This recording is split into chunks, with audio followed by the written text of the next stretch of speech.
Hello everyone, we've got a mega video today. We're going to touch on 5 different topics, all about crypto. If you enjoy this video and you get value, please hit like, subscribe, share it with your friends, bring everyone up to speed, because what is coming is the greatest transfer of wealth we have ever seen, and we are prepared. So let's bring more people into that prepared state, shall we? Today we're going to get into how the IMF is starting a conversation about crypto tax and how we're actually going to be taxing these things on a global scale. We're also going to be talking about the human rights kind of action against CBDCs to ensure that human rights are not violated through programmability and all of this thing. That's really good. We've also got Ripple's involvement with CBDCs. We've got Swift talking about how to use messaging to transfer tokenized value, or the value of tokenized assets across cryptocurrency. Unbelievable. Let's get into the first one. So the IMF have released what's called a working paper, which means this is the starting point, talking about tax and how you tax cryptocurrencies around the world. And the whole point of these documents is not to lay any ground rules, but actually to start the debate and start the discussion. There's a load of things in here that I wanted to bring up. Let's get into the first one. So they've brought to the table 4 different ways that we could categorize cryptocurrency in order to tax these things. So I'm going to get into that right here.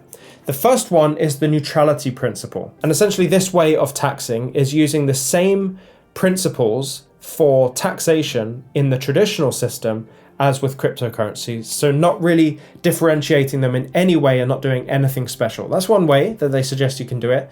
The other way they suggest you can do it is in a way of income taxation, because there are 2 main ways that cryptocurrencies can be viewed. One of those ways is, and this is all from a tax angle, you can view those as property, like shares or bonds, or you can treat them as a currency. And of course, if you classify things as property, then there are capital gains tax implications. But then as currencies, some countries have a foreign currency tax. So there's lots of different implications there for their income taxation. And this one is really, really interesting. I want you to consider it, even though it sounds negative when you first hear it. This is them talking about cryptocurrency from a gambling perspective. Because if it is treated as gambling, then you're only charged tax on the sales of these things. It's like a value added tax or an income taxation. And I wonder if that would actually be beneficial moving forward. Interesting one. And this is the point, right? They're trying to create this debate and conversation so that future papers can be released actually tackling these issues. And having read hundreds of these massive documents before, I'm seeing their process now. And, you know, on Monday, we're going to get into a gigantic video. If you thought yesterday's video was good about the timelines, well, we've got an update to those timelines. We're going to get into that on Monday. But all of those stepping stones, there were building blocks, 19 building blocks in that other document, basically highlighting every single thing that needs to be done in order to push through this new system. And we've got updates to that. But I'm seeing it now with all these documents, like every single document is basically part of these stepping stones, these building blocks that take us along the way. It's all deliberate and all structured. It's not like, oh, we want to make a paper on CBDCs right now and tax. Let's just do that. No, this is planned and structured. The whole rollout of these things, from the way they put out these kind of test papers, and then they get debate going, and then the debate is structured, and then they have meetings, and then they form another paper, and it's all actually genius level, and it shows how long they've been doing this, because the infrastructure required to actually push this through is immense. The last thing that they talk about in this document is the treatment of cryptocurrency as property. And of course, this has capital gains tax implications. Some countries won't have capital gains tax, and that will obviously create this competition between all the countries. But it's just very interesting that the IMF has started this conversation. We are deep in there if we're talking about how these things are going to be treated from a tax perspective, especially when you consider it as right now, basically no one knows how to treat it. Now we're going to get into a document created by the OECD. And the OECD is the Organization for Economic Cooperation and Development. And the thing I found most interesting about this document, 34 pages, is the emphasis on human rights. Now, we typically, when we talk about CBDCs, we talk about our rights being taken from us, the loss of sovereignty, and how basically it feels like us against the man, right? David versus Goliath. But it's nice to see that the UK, and considering UK is really far along here, like we're really doing stuff, we're really taking action here, and we're so far down the line that we're now even bringing these papers forward to talk about human rights and how we need to make sure that human rights are not violated in the rollout of CBDCs in England. So it's actually a big sigh of relief and a big surprise that we had such a paper come out on our side, not just about the institutional benefit. I picked out 5 things that they talk about in this document that make the most kind of impact to us. And I'm just overall positive about this move. I was on the negative side about CBDCs, but this is interesting. So first of all, they talk about respecting rights and freedoms. And they said very clearly that CBDCs need to be designed in such a way that respects people's rights and freedoms, and that they shouldn't be used to spy on people, unfairly silence them. Nigel Farage, if you don't know this Nigel Farage situation, he basically has one political stance, and he's been basically taken down by his bank, said you can't bank with us anymore. He's tried to apply for a business account with 9 other banks, and they've all silenced him, basically said you're not being a customer of our bank. And he found out that it was because of something called a PEP, a PEP. And a PEP essentially means, I've forgotten the actual words that go with it, but it basically means if you are a person, if you're a person with extreme political stances, which he doesn't, he just has a very conservative stance, right? It's just not that woke left liberal side of things. So the banks have all shut him out. And this document highlighting straight away, we can't unfairly silence people or control their transactions, right? And that's really good. Now I'm going to read the quote out here for you as well. CBDC design could be supportive of human rights protection, provided it does not give room to governments to abridge civil liberties and human rights. For example, by using CBDC rails as a surveillance tool, as a means to unjustly censor individuals or exert control over CBDC users, or as a way to exert greater control over individuals' transactions. Love this, UK. Come on. Let's give a round of applause for the UK here, doing what they can to protect us. The next thing they talk about is avoiding digital dictatorship. And this is talking about how the CBDCs need to be designed in such a way that governments and other entities can't oppress citizens. And let me get into the quote here. CBDC designs could consider ways to support the protection against inappropriate surveillance or coercion or other forms of digital authoritarian, oh my goodness, I can't do this word, of digital authoritarianism. The latter involves the use of digital technology to enable the repression of citizens and or suppress their rights of specific groups or individuals. Again, coming through for the individual. Thank you, UK. Another golf clap in the chat. The third thing is about programmability of money and having control over money and payments, and that there's a fine line between 2 different types of programmability of payments. One way is by setting up kind of payments automatically. If you want to pay your tax automatically, if you want to pay your mortgage automatically, all of these things need to be set up. That's positive. We can see how programmable in that way is very good. And the other way of programming money is basically saying you can't buy meat or you can't buy a car that uses gas. And here's the quote that made me talk about that. In contrast, programmability that involves due process and the appropriate legal exercise of state power would need to be subject to the same democratic limitations and obligations that apply to other coercive functions. I'm just very impressed, very proud. The next thing they talk about is having good governance, and this is talking about being transparent and controlling who has access to data. Let's get into the quote. In terms of implementation, governance arrangements of CBDC systems would need to be considered, incorporating appropriate oversight and accountability mechanisms so as to promote the safeguarding of civil and human rights. Very, very good. Number 5, we're going to talk about the environmental considerations that this group has towards CBDCs. Basically saying that we need to choose this CBDC to have a good environmental impact, whether you believe in net zero or not. I think the majority of these big entities all kind of subscribe to the fact that global warming is real, whether you think it is or not, and that net zero is the thing that they're moving towards. And so they need to make sure that the technology that they use doesn't have a massive carbon footprint. And here's where I got that. The negative environmental impact of some CBDCs may also infringe on the rights of citizens in many jurisdictions, such as the choice of underlying technology could have implications for the environmental footprint of users, could be examined also through the sustainability lens. If you are interested in the growth of this channel and the increased ability for me to dive even harder into these videos, please hit the subscribe button. Let's get back to the video. Now I want to jump into how Ripple has kind of put themselves forward. And bear in mind, this document that I'm reading came from the 25th of October, 2021. So this is old news, but it does have these important implications. Within this document, essentially what Ripple has done is they have shown their interest, specifically Ripple's interest in CBDCs. They've also outlined a whole range of elements that they need to consider when launching a CBDC. And then also they've announced kind of their support for the Digital Pound Foundation, which we know over time has just created them as a partner along with Quant and the Digital Pound. They're all working together to make this happen. And again, there are 5 elements of this document that I've dug into that Ripple have essentially used to put them in a better light in the view of a digital pound. So basically stating their case for why they would be the best partner or the best technology to use for the situation. The first one that they talk about is XRP being used. So using XRP within RippleNet. And they basically said that we can using XRP for this CBDC is just going to enhance your cross-border payments. This is what we already know. Here's the quote where I get that. It says, Ripple leverages XRP for use in its product suite because of XRP's sustainability for cross-border payments. We know this, it's just nice to see it on paper, and it's nice to see, these things being heard, because we know that Ripple published this piece of content, and since then, they've been very involved with the Digital Pound Foundation, right?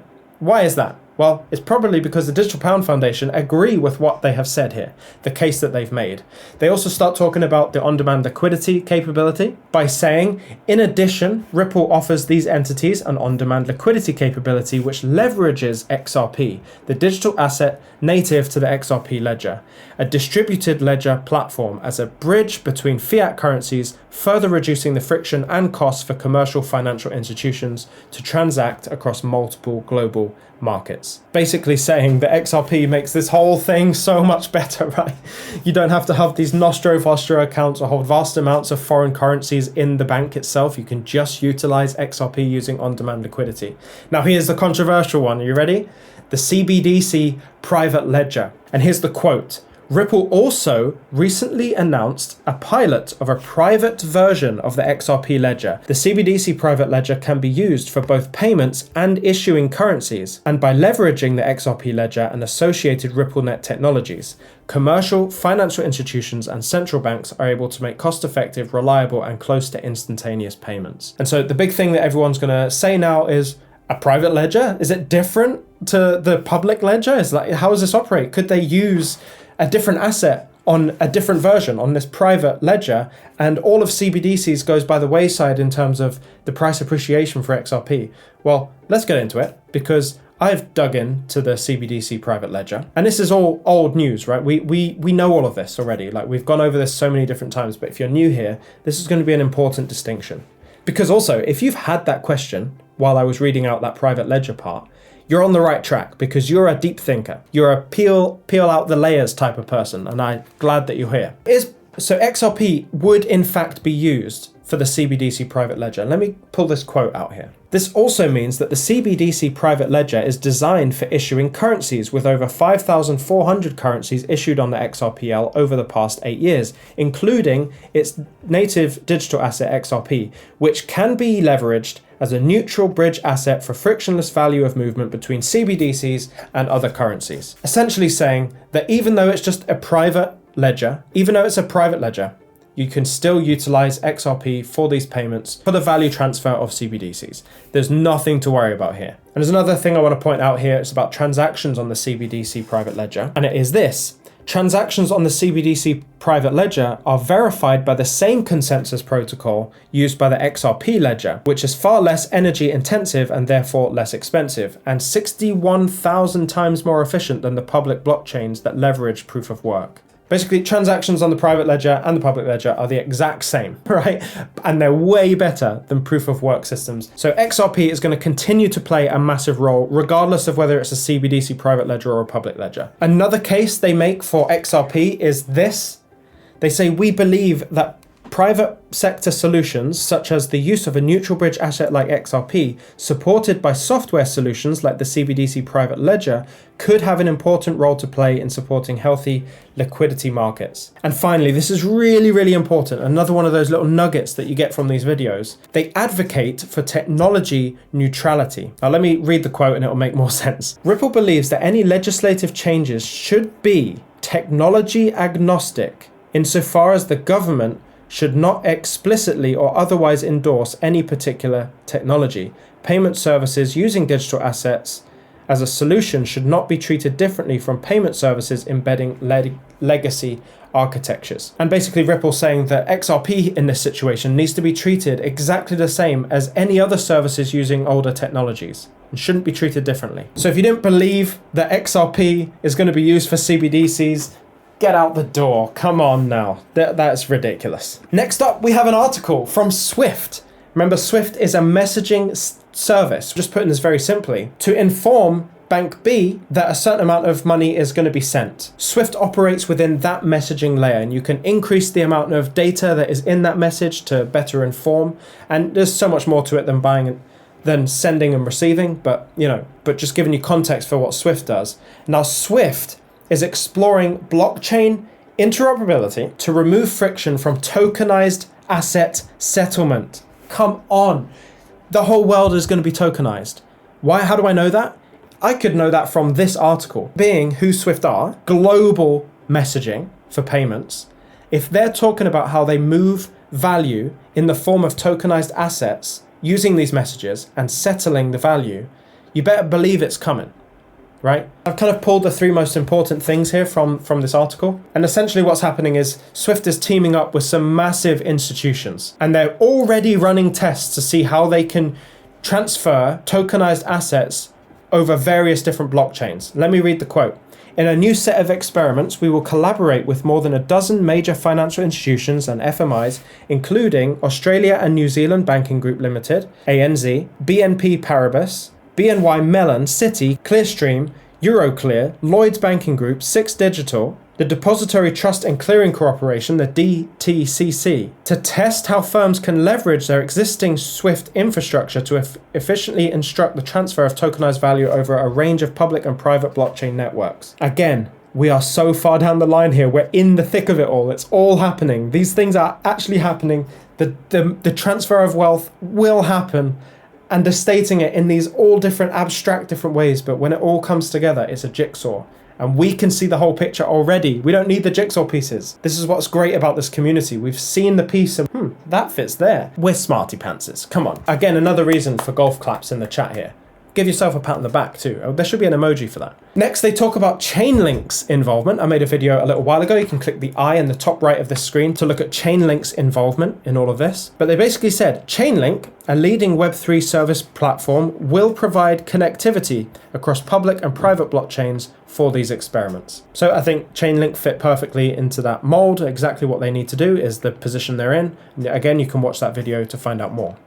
Then they also talk about the challenges with interoperability by saying, for the market to scale, financial institutions need to be easily able to interact with multiple blockchain-based networks in a secure and trusted way, just as they do today when facilitating the trading of traditional assets. So very surface level, saying we need interoperability. We know this. We know R3 are working on it. We know Quant Overledger are heavily involved. We know they're involved with CBDCs. It's all coming, ladies and gentlemen. It's all coming. On Monday, the next video that comes out, so that if you subscribe right now, the video that you will see next is me talking about how the Bank of England has successfully migrated from the CHAPS system to the ISO 20022 system. And we'll also be talking about the updated timeline for when the cross-border payments thing is all going to be resolved. We've got an actual timeline with intricate detail. We're going to get into all the building blocks and all the things that need to happen still and the things that are happening right now. I hope you like these deep dive videos. They take lots of time. I've put hours and hours and hours into each one of these last few videos.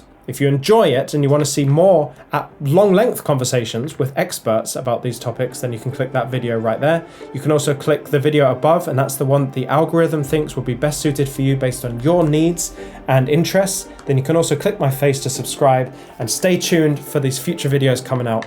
Deep dive work into the world of cryptocurrency. Stay emotionless, and I'll see you in the next one.